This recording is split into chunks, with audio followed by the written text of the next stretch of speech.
Hello dear students, today we are going to learn the building house builders. It is very interesting lesson. So let's see the lesson. This is the story of a man who worked for a builder contractor. एका इमारतीचे कंत्राटदाराकडे काम करणाऱ्या एका गवंड्याची story आहे किंवा मिस्त्रीची story आहे असं समजा. The mason always strove to do his work of perfection. त्या मिस्त्रीला नेहमी परफेक्ट वेनी काम करायला आवडायचं. As soon as a house had been designed by the architect and a detail finalized by the engineer, the contractor would send for a mason and leave the responsibility of building the house to him. जे architecture आहे किंवा engineer आहे, ज्याने समजा घराचा जो आराखडा आहे, मॅप आहे, एकदा फायनल केला की तो पूर्ण केल्यानंतर कंत्राटदार जो होता, कॉन्ट्रॅक्टर होता, त्या गवंड्याला ते काम करायला देत होता आणि तो पूर्ण जबाबदारीने तो काम पूर्ण करत असे. The mason would then without wasting any time start his work. तो मग कुठल्याही प्रकारचा टाइम वाया न दवडता आपलं काम करायचा. He would take great interest in his work of building and do it with full dedication. मग तो काय करायचा, पूर्ण त्याच्यामध्ये आपला इंटरेस्ट झोकून द्यायचं आणि पूर्ण डेडिकेशनने तो अतिशय आवडीने पूर्ण जीव ओतून काम करत असं करायचा. He would take great interest in his work building and do it with full dedication. He made sure that he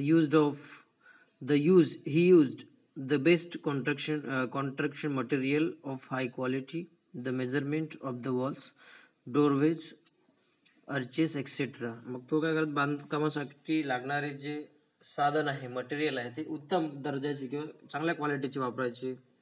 किंवा मेजरमेंट आहे समजायचं, बिनचूक घ्यायचं, त्याच्यानंतर भिंतीची प्रवेशाची जे आहे हे सगळ्या गोष्टी म्हणजे परफेक्ट अगदी तो करत असत.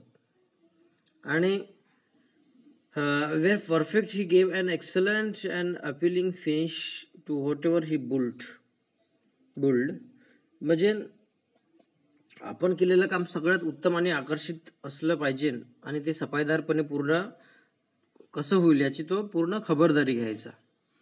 The owners of the new house built would be more than satisfied with the construction. त्यामुळे नव्या बांधलेल्या घरांच्या मालकांच्या बांधकामाच्या गुणवत्तेमुळे अपेक्षेपेक्षा अधिक समाधान मिळत असे. म्हणजे जे काही काम त्यानं केलं त्या कामाच्या प्रती त्याचा जो ओनर्स होता किंवा कॉन्ट्रॅक्टर होता त्याच्यापेक्षा अधिक चांगल्या पद्धतीत त्याला समाधान मिळत असे यानं काम केल्यानंतर. Because of the zeal, diligence, loyalty and persistence that she displayed in his work. कामाप्रती असलेला त्याचा उत्साह म्हणा किंवा मेहनत म्हणा किंवा दाखवलेल्या सातत्यामुळे त्या गवंड्याला खूपच मागणी असायची. The machine was in great demand and fetched good business to his contractor. Subsequently, the contractor recompensed the machine handsomely with a very good salary. आता त्याची डिमांड जास्त असल्यामुळे साहजिकच काय व्हायचं त्या ठिकाणी की त्याला एक चांगला सॅलरी, चांगला पगार तो कॉन्ट्रॅक्टर त्या गवंड्याला द्यायचा. He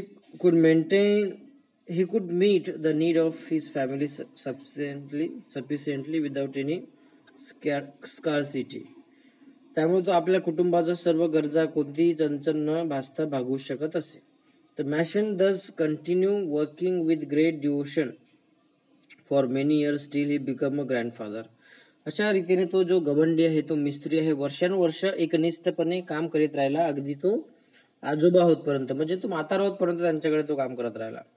Then he decided that it was time to retire and spend time playing with his grandchildren. मग त्याने विचार केला की आता आपल्याला रिटायरमेंट घ्यायला पाहिजे, निवृत्ती घ्यायला पाहिजे आणि उर्वरित जो वेळ आहे तो आपल्या नातवंडासोबत खेळण्यात व्यतीत करावा किंवा खेळण्यामध्ये घालवावा असं त्याला वाटायला लागलं. Being a firm minded person, he inform his contractor of his decision to retire from house building. मग त्या गवंड्याने असे ठरवले की आपल्याला आता आपण जो निवृत्तीचा निर्णय घेतलेला आहे तो निर्णय आपल्या कॉन्ट्रॅक्टरला सांगितला पाहिजे, कारण तो प्रामाणिक होता, त्याला सांगितणं अगदी गरजेचं होतं. त्याला वाटलं, त्याने निश्चय केला मग त्या ठिकाणी की आता सांगितलं पाहिजे. The contractor was very disheartened to lose such an excellent workman and urged the machine to continue his job but to no avail. त्याने गवंड्यांना काम सोडू नये असे त्याने त्याला सांगितले, परंतु काही उपयोग झाला नाही. The mason had made up his mind and refuse to carry on. म्हणजे त्याने त्याचं काम कंटिन्यू करायला त्या ठिकाणी त्याने काय दिला, नकार दिला. त्याला आता रिटायरमेंट घ्यायचंच होतं. Finally, the contractor convinced the machine to build one last house on the beautiful and convenient site as a special favor. अखेरीस त्या कंत्राटदाराने त्यांना खास विनंती केली की एका सुंदर आणि सोयीच्या स्थळी एक शेवटचे घर बांधण्यासाठी गवंड्याला तयार केले. म्हणजे त्याला वाटलं की अरे हा फायनल प्रोजेक्ट आहे, शेवटचं घर आहे, प्लीज मला ते घर तुमच्या हातून बांधायचं आहे, अशी विनंती कोणी केली, त्या कॉन्ट्रॅक्टरने त्या गवंड्याला केली. The machine agreed to do so with great reluctance, not too happily either. इच्छा नसताना होती. म्हणजे त्या गवंड्याची तर ते प्रोजेक्ट किंवा घर बांधण्याची इच्छा नव्हती, परंतु ते सगळं नसतानाही तो नाखुशीने तयार झाला. म्हणजे मन नव्हतं, परंतु चला यार एवढे दिवस आपण या कॉन्ट्रॅक्टरकडे काम केलं, एवढ्या प्रामाणिकपणा त्याचा आपण मिळवला आणि शेवटच्या क्षणाला त्याला काय नाराज करायचं, म्हणून तो त्यासाठी तयार झाला. The construction started. बांधकाम सुरू झाले. It was a mostly beautiful design house to be built at a sought after location. अतिशय सुरेख आराखडा बनवलेले ते घर एका खास निवडलेल्या ठिकाणी बांधले जाणार होते. However, the machine could not put his mind and heart in his work. परंतु जो मिस्त्री होता, गवंडी होता, त्या कामात आपलं चित्त गुंतवू शकला नाही. त्याचं पूर्ण वेध कुठे लागलं होतं, त्याचं लक्ष पूर्ण रिटायरमेंटकडे लागलेलं होतं. आणि त्याला वाटलं की काय आपल्या मालकाला नाराज करायचं, म्हणून तो प्रोजेक्ट त्यानं हातात घेतला होता. बरोबर आहे.